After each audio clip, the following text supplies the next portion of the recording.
Lo supe cuando vi mi nombre en la lista de colaboradores estratégicos. Ni empleados ni contratados. Colaboradores. Como si después de 10 años en esa misma silla, en ese mismo rincón donde hasta el polvo conocía mi humor, yo fuera una especie de freelancer espiritual que prestaba servicios místicos en vez de sostener con sudor y café los reportes de cumplimiento de toda la consultora. Era la fiesta de fin de año y yo, como siempre, de pie en la esquina, junto a la mesa del pastel seco, fingiendo que el espumoso barato no me sabía a traición con gas. Llevaba una década ahí, lo sabía todo, el pitido que hacía el sistema cuando se colgaba el servidor en Frankfurt, el pasillo donde el Wi-Fi fallaba y donde podías llorar sin que nadie te oyera. ¿Cómo zafarte de los chistes del CFO sin parecer grosera? ¿Cómo hacer que un duepe firmara algo sin leerlo? Lo había dado todo. Y lo peor, lo había hecho con orgullo. Así que cuando subió Ana Lucía de Recursos Humanos con su sonrisa de PowerPoint y dijo que estábamos ante una oportunidad emocionante de redefinir nuestra estructura operativa en pos de una organización más ágil y resiliente, no me dio risa. Me dio frío. Y eso que llevaba una chamarra gruesa. Esa frase, flexibilización de relaciones laborales, fue como una alarma que solo escuchan los perros. Yo la escuché clarita y supe que venía una emboscada. Tal vez tú también has estado en esa sala. Tal vez tú también has sentido que te sacan las sillas sin hacer ruido. Si esta historia te está resonando, suscríbete al canal y deja un me gusta. No sabes lo mucho que eso nos ayuda a que más gente como tú escuche lo que nadie dice en voz alta en las oficinas. Volviendo a esa noche, brindaron, aplaudieron. El nuevo CEO, alemán, con sonrisa de ácido cítrico, levantó su copa por la transformación cultural. Yo levanté la mía sabiendo que esa cultura iba a devorarnos vivos. Una compañera me hizo un gesto de ánimo, como si no supiera que acababa de firmar su sentencia también. Yo no dije nada. Nunca fui de las que lloran antes del golpe. Prefería guardar silencio y hacer inventario. Diciembre era eso, hacer cuentas. ¿Cuántos años llevaba? ¿Cuántos proyectos terminé? ¿Cuántas veces cubrí turnos que no eran míos porque solo tú sabes cómo manejar a ese cliente? ¿Y cuántas veces me prometieron que, el año que viene, habrá revisiones salariales? Nunca llegaron, pero sí llegó un sobre cerrado a mi correo interno con el asunto. Actualización de marco contractual. Y ahí empezó todo. Yo no lo abrí de inmediato. Lo dejé 3 días en la bandeja, mirándolo como si fuera un diagnóstico. Ya sabía lo que era. Un cambio de estatus, un corte disfrazado, ya no queremos tener que darte vacaciones, ni pagarte baja por enfermedad, ni verte como parte del equipo, pero porfa, seguí entregando todo a tiempo. Y claro, sin quejarte. Pero ese día, al volver a casa, me encontré sacando el cargador de la laptop del fondo de mi bolsa y vi una nota que había escrito meses atrás en una servilleta. Si algo huele a injusticia, empieza a documentar. Y eso hice. Aunque no lo sabía aún, había empezado a blindarme. Como esas aves que antes del huracán empiezan a moverse sin hacer ruido, solo porque sienten el cambio de presión en el aire. Y sí, claro que me dolía. No solo porque me estaban empujando a un abismo sin decirlo con todas las letras, sino porque lo hacían con sonrisas, con discursos de empoderamiento, como si de verdad me estuvieran dando un premio al sacarme de la nómina. Pero yo había aprendido algo en esos 10 años, que el sistema solo se derrumba cuando alguien en silencio empieza a guardar todo, todo, correos, horarios, mensajes, PDFs con marcas de tiempo, pantallazos con órdenes contradictorias. Había aprendido que la memoria es una forma de defensa y que el silencio, cuando se acompaña de pruebas, hace más ruido que 1000 quejas. Así que sonreí. Fui a la posada. Canté un villancico con voz agria. Y cuando me preguntaron qué opinaba del cambio, solo dije: estoy en proceso de comprenderlo. Lo que no dije fue que ya había abierto una carpeta en mi disco duro que se llamaba simplemente Plan B. Me citaron para una charla de alineación un miércoles cualquiera, de esos en los que la lluvia parece caer solo encima de uno. La sala de reuniones estaba vacía salvo por Ana Lucía, otra vez ella, siempre ella, y un abogado que no se presentó. Solo abrió la carpeta, colocó los papeles con una delicadeza quirúrgica y me los empujó como si fueran un menú de restaurante. «Queremos que sigas con nosotros», empezó ella, como si eso fuera un favor, pero bajo un nuevo modelo de colaboración que te dará mayor autonomía operativa. Me reí. Por dentro. Por fuera, asentí como si estuviera escuchando algo razonable. Autonomía, independencia horaria, optimización de recursos. Todo sonaba como si en vez de trabajar más, fuera a convertirme en una especie de empresaria moderna, libre de ataduras, flotando entre proyectos como mariposa profesional. Pero yo sabía lo que era: un contrato sin obligaciones para ellos y todas las responsabilidades para mí. Un despido sin el título. Una estrategia de ahorros con mi nombre y apellido. Me mostraron el documento. Estaba escrito en el dialecto sádico de los abogados laborales que juegan a hacer sinónimos de «te jodimos». Decía que a partir del 1 de enero dejaría de ser empleada formal para convertirme en proveedora externa especializada. ¡Qué bonito! El mismo trabajo, los mismos informes, las mismas reuniones a las 8 en punto, pero sin seguro, sin aguinaldo, sin voz. Esto no cambia nada en la práctica, mintió Ana Lucía. Y eso fue lo que más me dolió. La forma tan tranquila con la que dijo nada. Como si yo no supiera lo que significaba quedarme sin baja médica cuando el estrés me reventara la gastritis. Como si no supiera que colaboradora era el nuevo sinónimo de despedida con modales. No dije que no. No lloré. No grité. Firmé. No por tonta, sino porque ya conocía la coreografía. Fin de año, presupuestos cerrados, nadie te escucha. Pero sí me escuché a mí misma. Y esa voz interna, curtida a golpes, dijo lo único que importaba: guarda todo. Así que empecé. Sin drama, sin notas pegadas en la pantalla. Solo creé una carpeta. Le puse un nombre neutro. 2024, nuevo modelo. Empecé a guardar los correos. Cada uno. Las invitaciones a las reuniones diarias, las órdenes con hora exacta, las planillas de asistencia con mi nombre, las asignaciones de guardias los sábados. Un día recibí un mensaje de mi jefa. Sé que ya no estás en planilla, pero necesito que estés disponible los domingos. Ya sabes cómo funciona esto. Sí, sabía perfectamente cómo funcionaba. Y por eso no respondí. Solo hice una captura de pantalla. Fecha, hora, remitente. A la carpeta. Empecé a anotar cosas que antes se me escapaban. La forma en que firmaban los correos con frases como: de tu parte, esperamos el mismo compromiso de siempre. Como si ahora todo dependiera de mi amor por el trabajo, no de un contrato.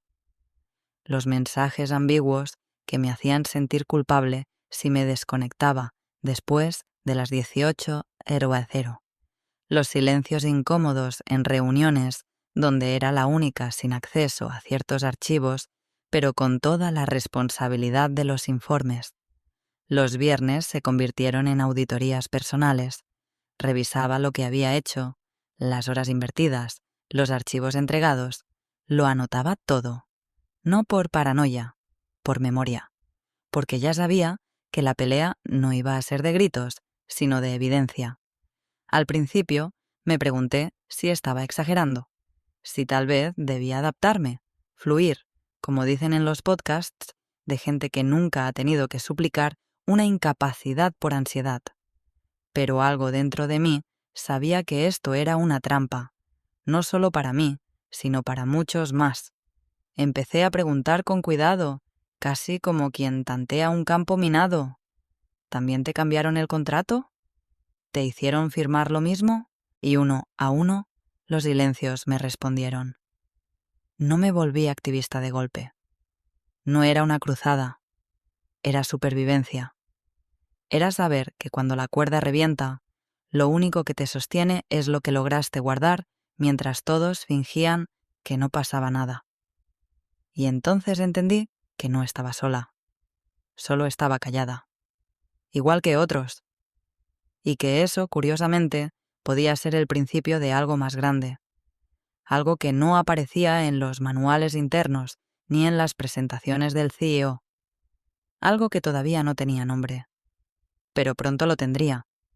Decían que ahora yo era libre, que podía organizar mis tiempos como quisiera, que ya no dependía de nadie.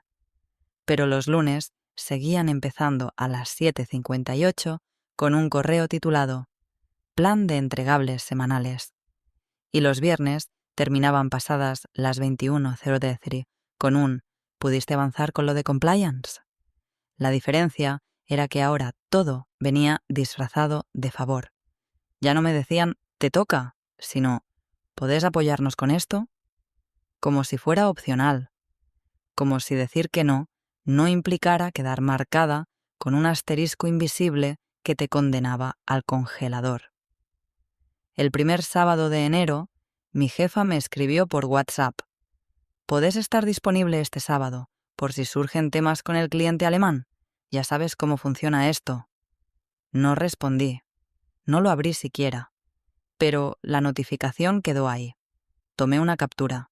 La guardé en la carpeta. Le puse el nombre exacto. Sábado 06N. Obligación fuera de contrato. Y no fue la única. Llegaron otras, una detrás de otra. La reunión de las 6:30 con el equipo de India, porque es mejor por la diferencia horaria. Las revisiones nocturnas de documentos, porque el nuevo VP quería tener todo listo para la junta del lunes. La guardia improvisada del domingo, porque no hay nadie más que entienda el tema. Ya no me molestaba, me encendía. Cada mensaje era como una palada más sobre una tumba que ya no era mía.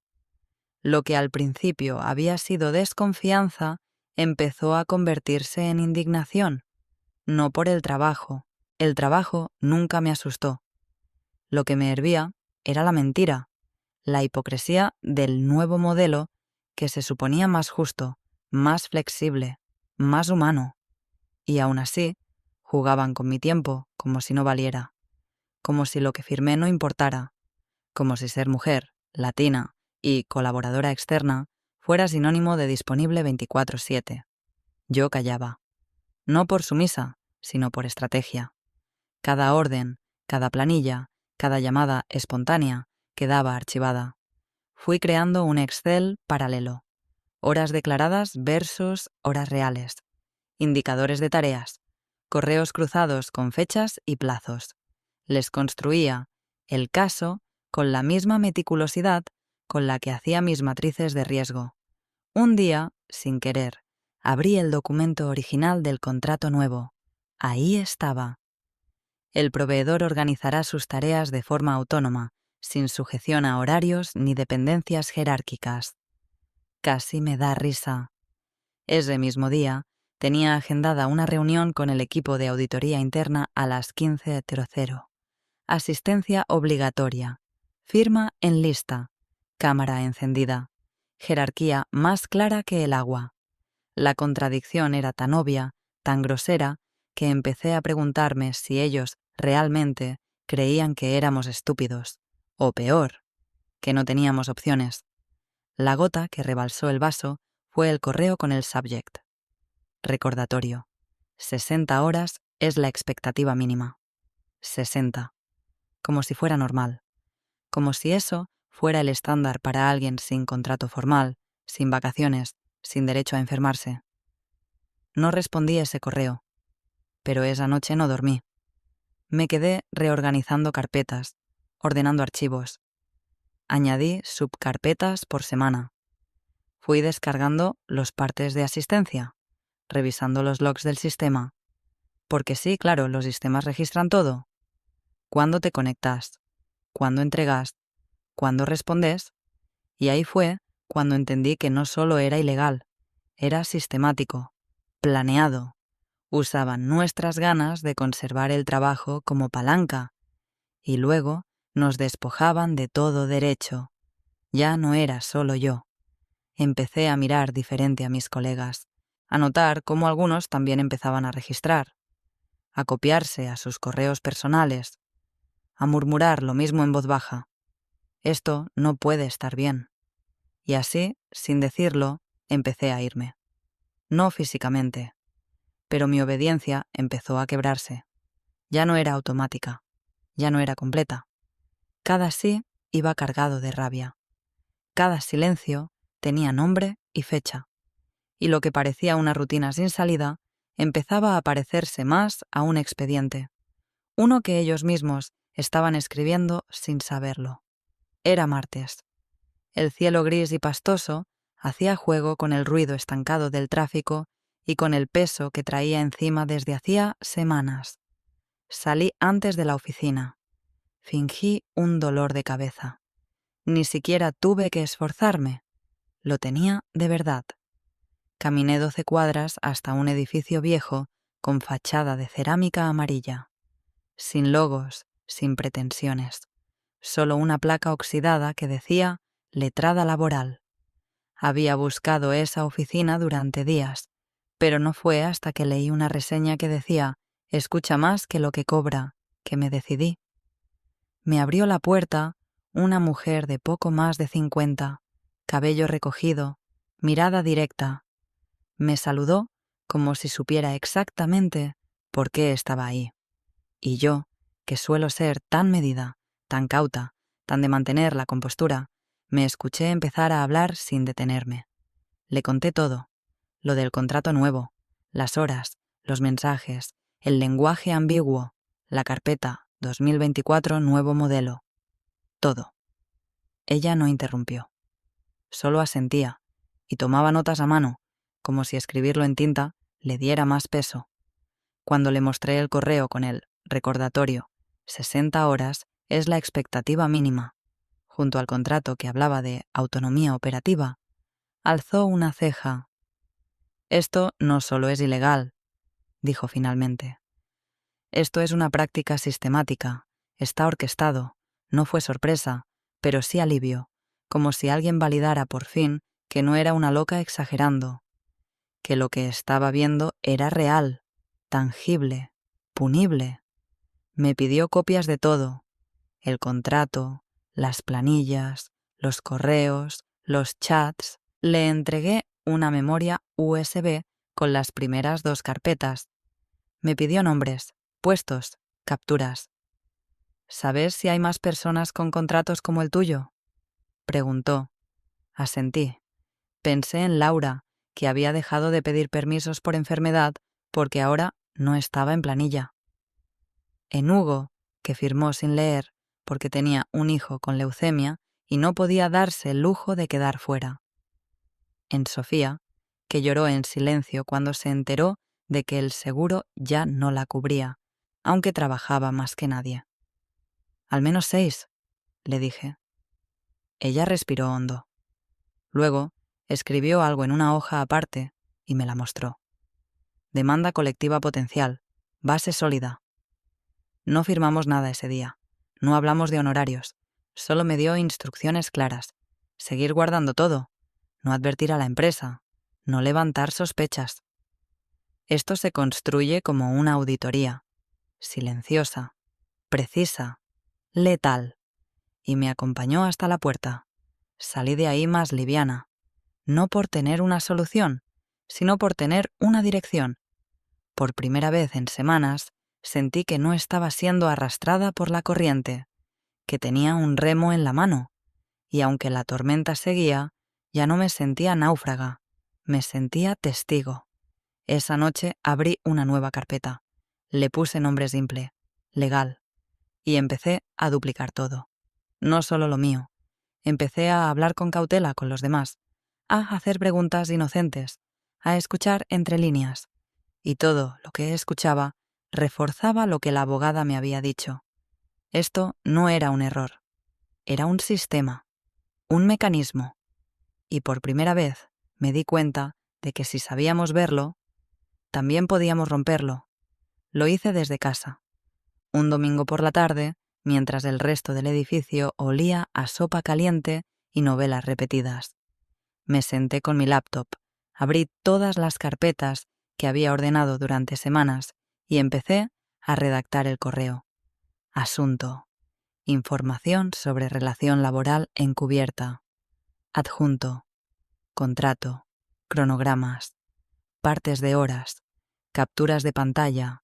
Reportes cruzados. Mensajes de WhatsApp exportados. Todo con fechas, contextos, remitentes. Nada fuera de lugar. Ni una coma sin respaldo. No lo hice con rabia. No lo hice llorando. No me tembló la mano. Lo hice como quien pone la última pieza de un dominó silencioso. Y cuando le di a enviar, sentí un silencio dentro de mí que no conocía. Una calma helada. Un ahora sí. La notificación automática llegó al instante. Su solicitud ha sido recibida por la Inspección de Trabajo. Será asignada a un agente en las próximas 72 horas. 3 días después, a las 9:07 de la mañana, el correo general de la empresa, ese al que todos tienen acceso, pero nadie responde, recibió un mensaje con firma oficial. Asunto. Requerimiento urgente de documentación. Investigación preliminar. Cuerpo del mensaje. Solicitamos toda la información disponible sobre la relación contractual de los siguientes colaboradores. Y ahí, mi nombre encabezando la lista, seguido de 5 más. No tuve que ver sus caras. Me bastó con el eco del pasillo. Las puertas cerrándose con fuerza. Los pasos apurados de Ana Lucía. El murmullo en la sala de reuniones de dirección. De pronto, todos estaban en llamados urgentes. Las reuniones se multiplicaron. Los PowerPoints se convirtieron en documentos Word. Las cámaras de seguridad de repente empezaron a fallar. Mi jefa, la misma que me había mandado mensajes pasivo-agresivos durante meses, me llamó. 2 veces. Luego, me escribió por WhatsApp. ¿Podés hablar un minuto? Quería saber cómo estás. Me preocupa que estés tan callada últimamente. Cualquier cosa que necesites, acá estoy. Casi me hizo reír. Ese tono dulce, casi maternal, que antes solo usaba con el CEO. Como si no supiera que ya era tarde. Como si no entendiera que el juego ya había cambiado. No respondí. Ni la llamada ni el mensaje. Solo hice lo de siempre. Captura de pantalla, nombre de archivo, carpeta legal. Lo hermoso de esa mañana fue que por primera vez no sentí miedo, ni ansiedad, ni siquiera orgullo. Sentí control. Todo lo que había documentado, cada desvelo, cada palabra tragada, ahora tenía un eco. Oficial, real, ineludible. Los compañeros empezaron a escribirme por privado, con cuidado, con puntos suspensivos. ¿También te llegó? ¿Tenés idea de qué es esto? Yo firmé lo mismo que vos. Y yo, por primera vez, no respondí con cautela. Respondí con certeza. Tranquilo, tenemos respaldo. La inspección había activado el tablero. Y ellos, los de traje, los de comité, los de sonrisa de PowerPoint, ahora tenían que bailar nuestra música. Y créeme, no sabían los pasos. No estuve en esa sala. No vi sus caras. Pero alguien me lo contó, con el tono tembloroso de quien sabe que el castillo de naipes está cayendo y no tiene con qué taparse del polvo. La reunión fue convocada de urgencia. Comité de contingencia. Decía el asunto, aunque todos sabían que era un comité de crisis.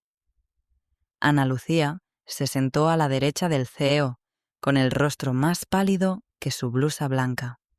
El abogado interno, un tipo seco y meticuloso que siempre olía a archivo cerrado, hojeaba un fajo de papeles mientras apretaba la mandíbula tan fuerte que los de la otra punta de la mesa pensaron que se iba a romper un molar.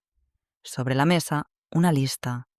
Nombres, cargos, fechas de firma, montos de pagos, planillas de asistencia.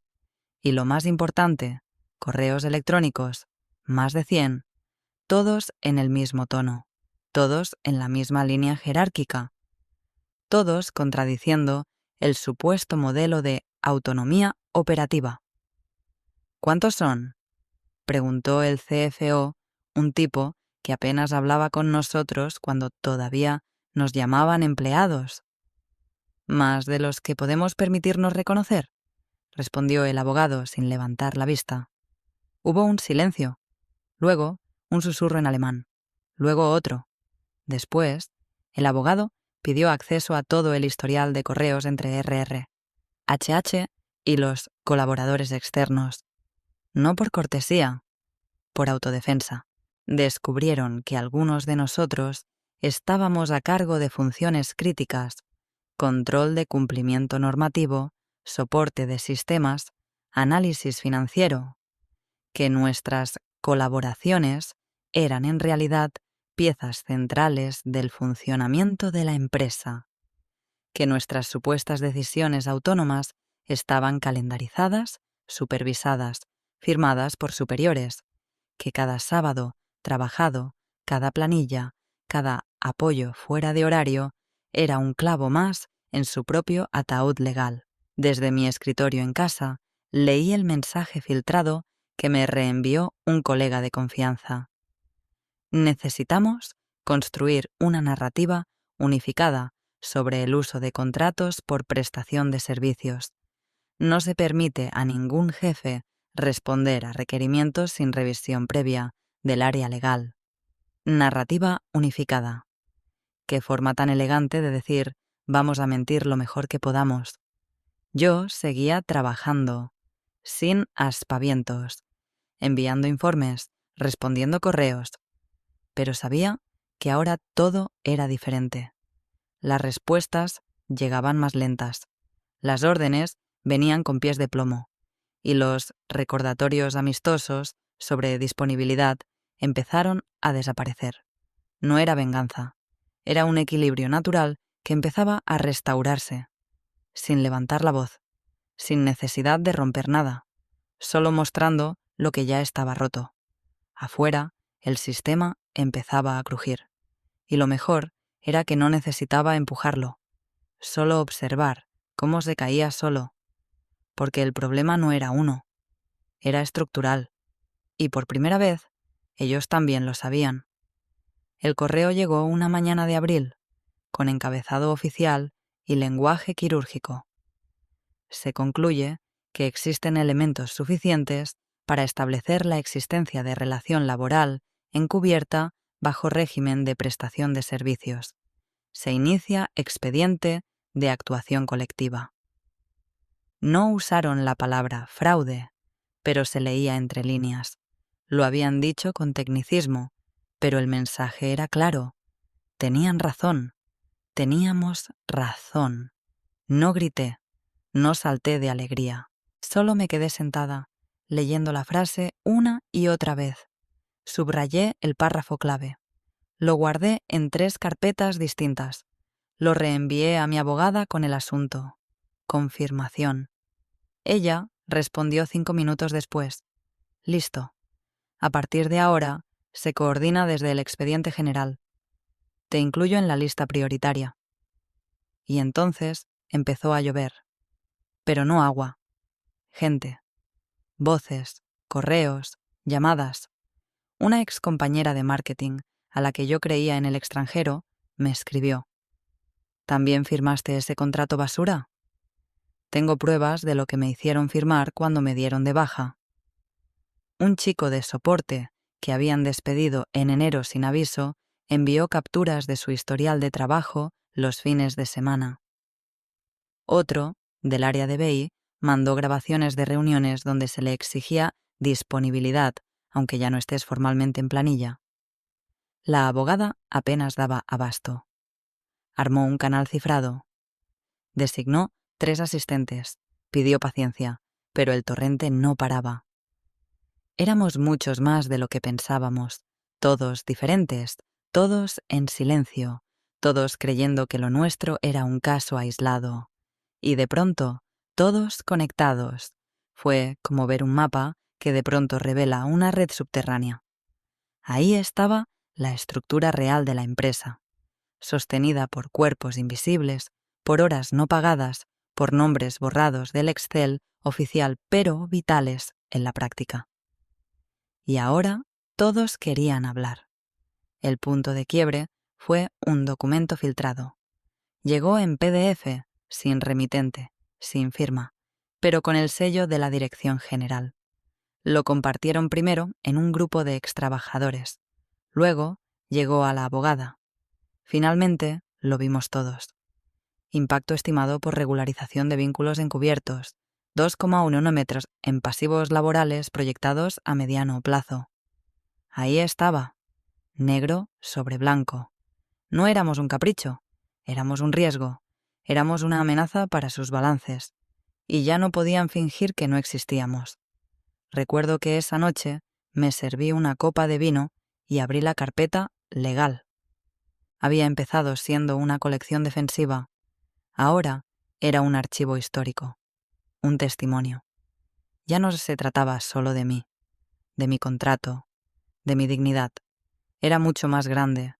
Era una red entera de nombres, historias, cuerpos, silencios. Y por primera vez en mucho tiempo no me sentí sola.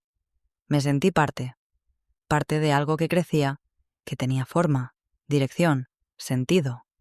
No era ruido, era música, afinándose para una sinfonía que tarde o temprano alguien tendría que escuchar. La reunión del consejo fue a puerta cerrada. Nadie subió stories, nadie filtró fotos, solo el rumor de un ambiente espeso, denso, como el polvo que cae en una demolición controlada. Me lo contó alguien que entró para llevar café. No se escuchaba ni la respiración. Solo el chasquido de hojas pasando, el golpeteo nervioso de un bolígrafo sobre la mesa de caoba y una frase que hizo que todos alzaran la vista al mismo tiempo. El abogado interno, que rara vez hablaba sin que se lo pidieran, tomó la palabra. Con la voz seca, sin adornos, sin matices. No solo los habéis mal clasificado, os habéis ganado una demanda colectiva con base sólida. La frase quedó flotando en el aire como un corte quirúrgico, precisa, irreversible. Nadie respondió. El CEO, que normalmente dominaba cualquier sala con chistes huecos y entusiasmo forzado, bajó la vista. La directora de RR, HH, tragó saliva, pero no dijo nada. Un DUEP intentó tomar notas con disimulo, pero su mano temblaba. Nadie me nombró. Nadie nombró a ninguno. Pero sabían, todos lo sabían, que esa voz, que esa frase, que ese golpe sordo llevaba nuestro eco. Afuera, el mundo siguió girando. El Slack seguía lleno de GIFs. Las reuniones se agendaban como siempre. Pero algo había cambiado. No en los protocolos, en las miradas. El silencio se volvió espeso. Nadie se atrevía a bromear. Los chats internos se llenaron de frases neutras. Ya no éramos los de siempre. Ahora éramos los que podrían tener pruebas. Pocas horas después, la empresa contrató un bufete externo. Uno caro, de esos que no aparecen en Google, pero tienen piso entero en Reforma. Los correos salieron con firma de Consejería Jurídica Independiente. La instrucción fue clara. Evitar contacto directo con cualquier extrabajador que haya firmado bajo régimen de colaboración entre 2021 y 2024. Yo no recibí ninguna notificación oficial. No hubo disculpa. No hubo correo de recursos humanos. Pero el mensaje llegó igual, por la vía más clara, el miedo.